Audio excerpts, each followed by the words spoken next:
Hey guys, so today I wanted to show you, oops, I just turned my dishwasher on. Today I wanted to show you my favorite Shakeology recipe. So I've posted this before on like my Facebook, Instagram, wherever, but I kind of actually just wanted to make a video and show you how I make it. And it's chocolate pineapple. So some people are like, what? Like, why would you combine those two things? But I promise you it's delicious. If you like chocolate covered fruit, I'm a chocoholic, so I'm always about anything with chocolate is good. I have a Blendtec blender, so I've kind of altered my recipe over the past year. Before the Blendtec, I was just using like your standard kind of house blender. I also have a NutriBullet, so your recipe might differ depending on the strength of your blender and the size. I do about 4 to 6 ounces of unsweetened vanilla almond milk. This one in particular is unsweetened vanilla. It's 30 calories per serving, but a serving is 1 full cup, so I'm only using about a half. I actually at this point like to add my powders. That way they go in the liquid and they don't get stuck to the sides. So I have 3 things here. Of course we have our vegan chocolate Shakeology. I transfer my bags into the big Shakeology container, and we usually have 2 types of Shakeology, so I label mine. So I'm gonna do 1 scoop of that. So the next thing I add is Digestive Health Boost. I usually will only do like 1/3 of a scoop. For me, a full scoop just works a little too well, if you know what I mean.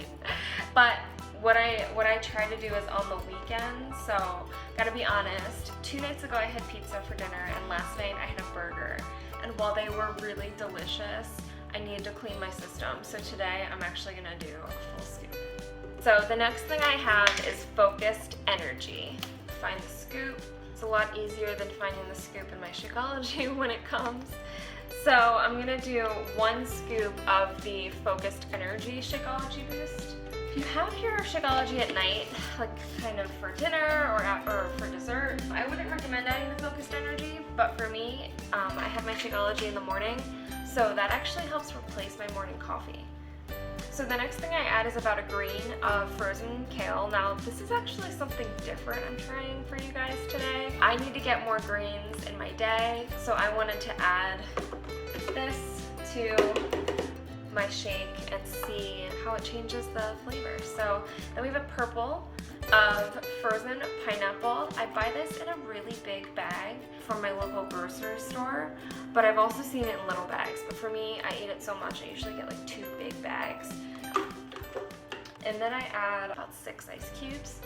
So, like I said, my Blendtec is really powerful. I've had to adjust my recipes since switching to it, but I have noticed that because it's so powerful, it almost warms up the smoothie if you don't add ice, and I like mine cold. I'm gonna add, so remember we added 4 to 6 ounces of almond milk, but I'm gonna add about, I'm gonna do a 1/3 cup of water.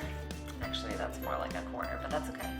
So there's not enough liquid in here. There's a lot of frozen stuff, so I need to add a little bit of water to help balance it out. What I also do is I add, or I'll keep on hand, another 1/2 cup of water, because sometimes I just find that maybe I added a little bit more pineapple, a little bit more ice than I normally do, and it just doesn't quite blend it as well. I don't like my shakes super thick. I like them a little bit thinner, so I just find that adding some extra water works well for me. But I keep some water on hand. So my Blendtec has preset buttons. So there's a button for a smoothie. I believe it's like 60 to 90 seconds. And I don't like to stop it because to add water, because then it has to start all over. So I just keep water right on hand, so that if I have to add water, I just add it from the top. So we'll see if I need any.